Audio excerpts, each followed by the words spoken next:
ceticismo e design inteligente. O que é ceticismo? Porque eu tenho a impressão de que muito do que fazemos aqui tem a ver com a concepção de ceticismo. E seria um elemento muito importante se nós trouxéssemos isso para a teoria de design inteligente, a percepção de que, sim, nós buscamos a possibilidade, o direito de sermos céticos. O que fazemos em contraposição ao que está estabelecido é uma postura cética. Ceticismo vem do grego skeptikos, que quer dizer aquele que investiga. Se você pegar o ceticismo clássico, basicamente nos pensadores de Sextus Empíricos e Pirro de Elis, o ceticismo pirrônico, ele divide as posições desses três momentos. Você pode ser um dogmático, aquele que afirma o que é. Você pode ser o que ele chama de acadêmico, aquele que nega peremptoriamente tudo que lhe é posto, ou você pode ser o cético, que é vinculado ao termo grego skeptikos, que quer dizer aquele que investiga. E essa investigação, de acordo com o ceticismo clássico, ela se dá da seguinte forma.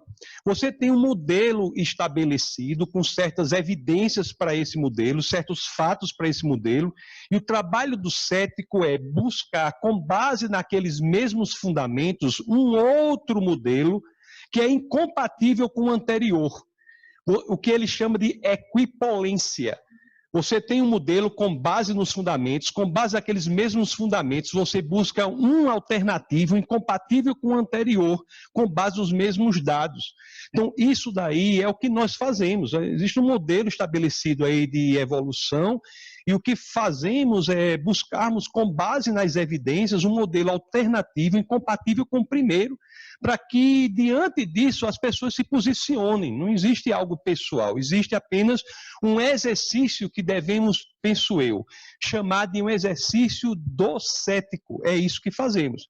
E que, no que diz respeito ao Big Bang, eu acho que a mesma coisa deve ser feita. Existe... Vou falar com a mulher do sanduíche ishi. Você lembra dessa mulher?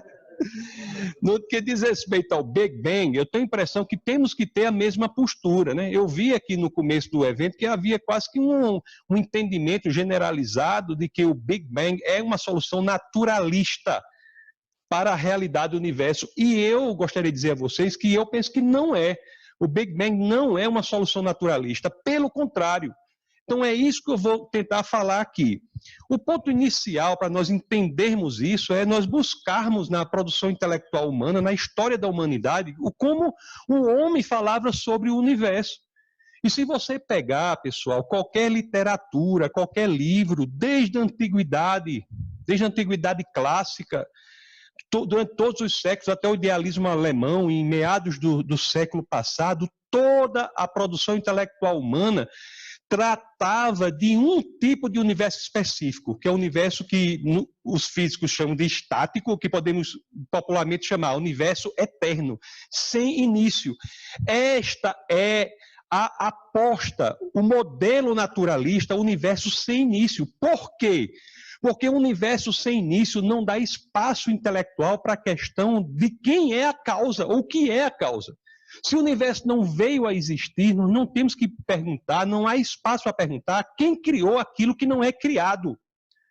Só havia, durante toda a produção intelectual humana, apenas um livro que falava e trazia uma tese até então esdrúxula, uma tese radicalmente, uma tese idiosincrática, peculiar, única, que eram os livros de Moisés.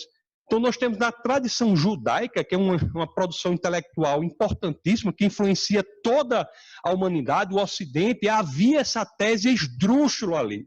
Notadamente no livro de Gênesis, né, que é Bereshit, em hebraico, no início, nós temos o uso de um verbo muito importante. Quando as escrituras judaicas dizem, no princípio Deus criou os céus e a terra, esse verbo criar é a tradução do hebraico bará. Bará é um verbo que quer dizer, que traz uma tese, um posicionamento radicalmente diferente de tudo o que era produzido pela humanidade. É a tese de que o universo e tudo mais o que há nele foi criado a partir do nada. Creatio ex nihilo, como ficou conhecido em latim, esse posicionamento. Então, esta era a única produção intelectual humana que trazia essa tese esdrúxula e foi atacada. A própria Grécia, né, o berço do conhecimento, e de fato nós temos que reconhecer que é, se você faz filosofia hoje, você vai estudar ou filosofia grega ou notas de rodapé a filosofia grega. Filosofia grega é a produção intelectual humana. O que é que dizia a Grécia? A cosmogonia grega dizia o quê? Que o universo tinha sido moldado a partir de uma matéria que existia desde sempre. Apenas a tese que estava lá no livro judaico trazia a ideia de criação a partir do nada. Entendam, a criação a partir do nada é algo radical para o naturalismo. Se você tem a percepção de que algo é criado a partir do nada, repito, a questão de quem é o criador faz parte da equação, tem de ser respondida. Não por acaso que essa tese judaica só veio a ser prevalente na ciência depois de muita tentativa de que ela não tivesse espaço. Foi a própria ciência, contra a vontade do cientista, que fez com que a teoria do Big Bang fosse aceita. Não foi vontade do naturalismo. E é algo muito recente isso. Foi quando ficou insustentável a tese naturalista do universo eterno que o Big Bang se tornou prevalente. Insustentável não pela vontade do cientista, pela força da própria ciência. E isso é, na história da ciência, algo impressionante. Então, em meados do século passado, eu falo recentemente, vários adventos da ciência mostraram, apontaram para um universo antigo e com origem. Eu vou citar alguns aqui. A própria segunda lei da termodinâmica é isso. O Big Bang diz, sim, que há um processo crescente de desorganização, decrescente de complexidade. E a razão disso é que tudo estava extremamente organizado em um ponto do passado. A segunda lei termodinâmica faz sentido em um universo com origem.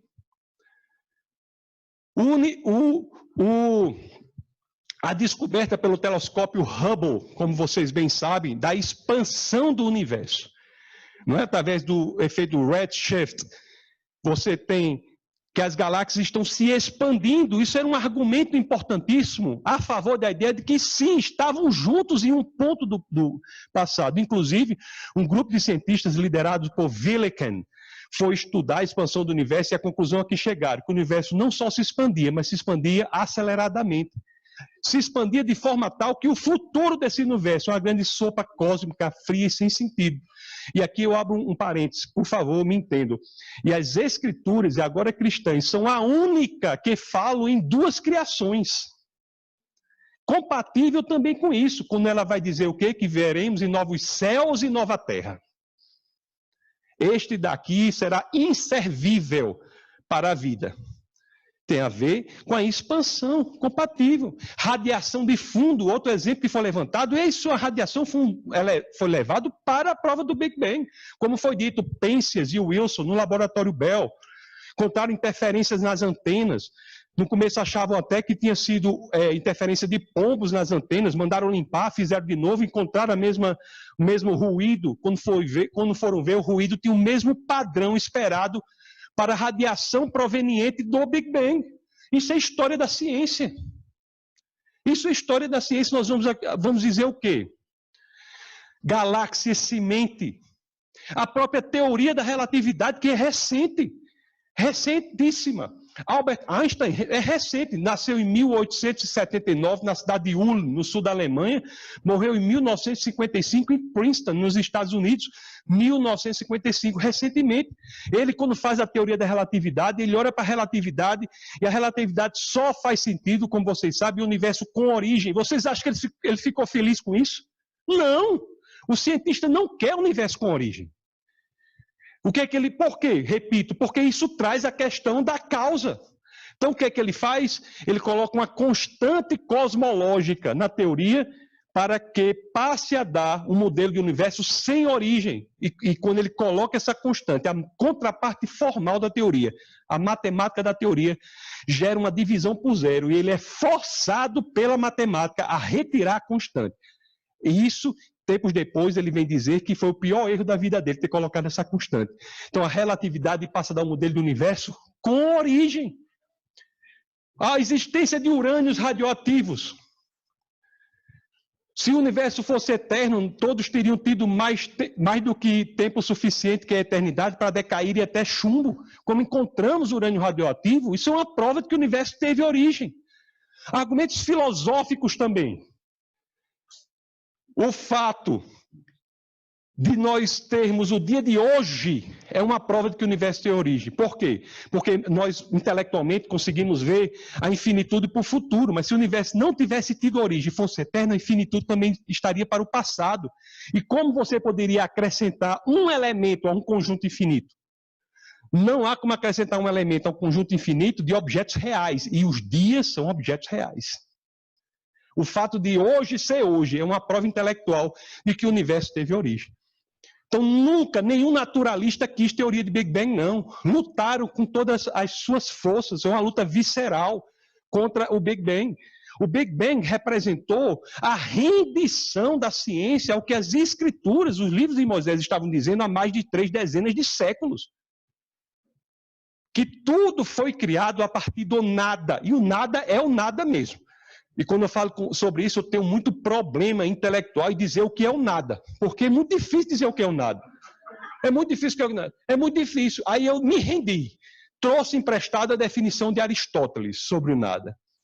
E eu falo para vocês, o nada é aquilo sobre o que as pedras sonham.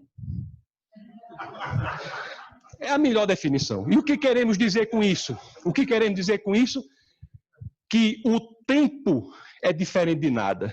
O espaço é diferente de nada. A matéria é diferente de nada. As leis da natureza é algo diferente de nada.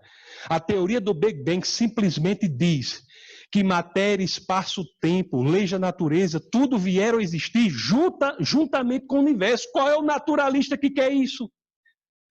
Porque as conclusões que temos dessa assunção do que diz o Big Bang são conclusões muito importantes a respeito da investigação da causa do universo, que passou a fazer parte do discurso científico. Não é por acaso, meus queridos, que aquela citação de Robert Jastrow, que diz que depois de muito tempo, subindo a montanha da ignorância, quando está no pico, no ápice, no elemento mais alto, os cientistas são saudados por um grupo de teólogos que estavam sentados ali há séculos. Fala do Big Bang. Não é por acaso que Pensas e Wilson diz que tudo de mais importante que se sabe sobre a origem do universo hoje, do ponto de vista do princípio filosófico, estavam nos livros de Moisés. Por quê? Porque uma tese que é defendida por 3 dezenas de séculos, que hoje, graças ao Big Bang, a ciência tem que se dobrar a ela. Porque quando nós vemos que o universo teve uma origem, a pergunta sobre a causa passa a existir. Se ele veio a existir, deve ter sido causado. Se ele foi criado, quem é o criador? E se nós analisarmos o que a própria ciência diz sobre isso, nós podemos investigar sobre a causa do universo. Me parece, aí o subtítulo seria o designer, o Big Banger. Porque nós temos como investigar os elementos que dizem respeito ao caráter dessa causa. Se o tempo, a matéria e o espaço vieram a existir juntamente com o universo, intelectualmente nós podemos inferir que a causa do universo não pode ter sido, por exemplo, temporal, espacial ou material. Porque isso não existia. Se o tempo veio a existir juntamente com o universo, intelectualmente nós estamos confortáveis em dizer que a causa do universo é uma causa atemporal. Não apenas eterna. Atemporal, reside fora da dimensão do tempo, capaz de ter contato com o futuro, o presente e o passado. O tempo, ele está fora do tempo, essa causa. Se a matéria veio a existir juntamente com o universo, essa causa é imaterial. Qual é o sinônimo de imaterial? Quer queiramos ou não, espiritual. Espiritual. E para os mais conservadores, pelo menos a palavra sobrenatural vem a fazer parte do discurso científico. Se essa causa é não espacial, porque o espaço veio a existir juntamente com o Big Bang, nós podemos dizer que ela é o quê? Se não espacial? Infinita. Infinita. Se as leis da natureza, de acordo com o Big Bang, vieram a existir juntamente com a origem do universo, eu não tenho como dizer que o ato de criação foi um ato natural, pelo simples fato de que leis da natureza não havia. Se não é um ato natural, provavelmente um ato de decisão. Se é um ato de decisão, é razoável defender que essa causa é pessoal. Se nós defendemos que o universo veio existir a partir do nada, temos outra característica importante para essa causa, que ela é extremamente poderosa. E aí sim, totalmente compatível com o que de maneira comum se faz na teoria do design inteligente e que a grande maioria dos que aqui estão presentes fazem.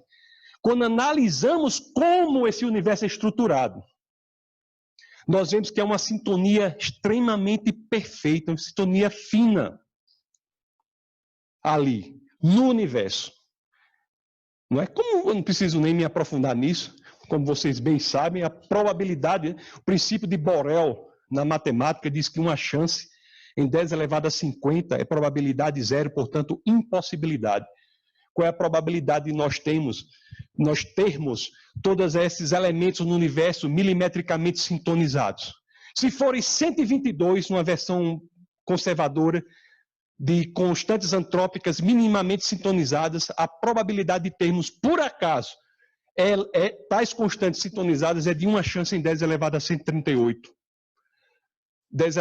Uma chance em 10 a 50 é impossível, uma chance em 10 a 51 é 10 vezes impossível, uma chance em 10 a 52 100 vezes impossível, em 10 a 53 1000 vezes impossível, que direi, quando chegar a 1 a 10 a 138. Então, além dessa causa ser não espacial, portanto infinita, imaterial, portanto espiritual, não temporal, capaz de saber o futuro que livremente decidimos, possivelmente pessoal, porque o ato de criação não pode ter sido natural, provavelmente foi uma decisão. Extremamente poderosa, porque criou tudo a partir do nada.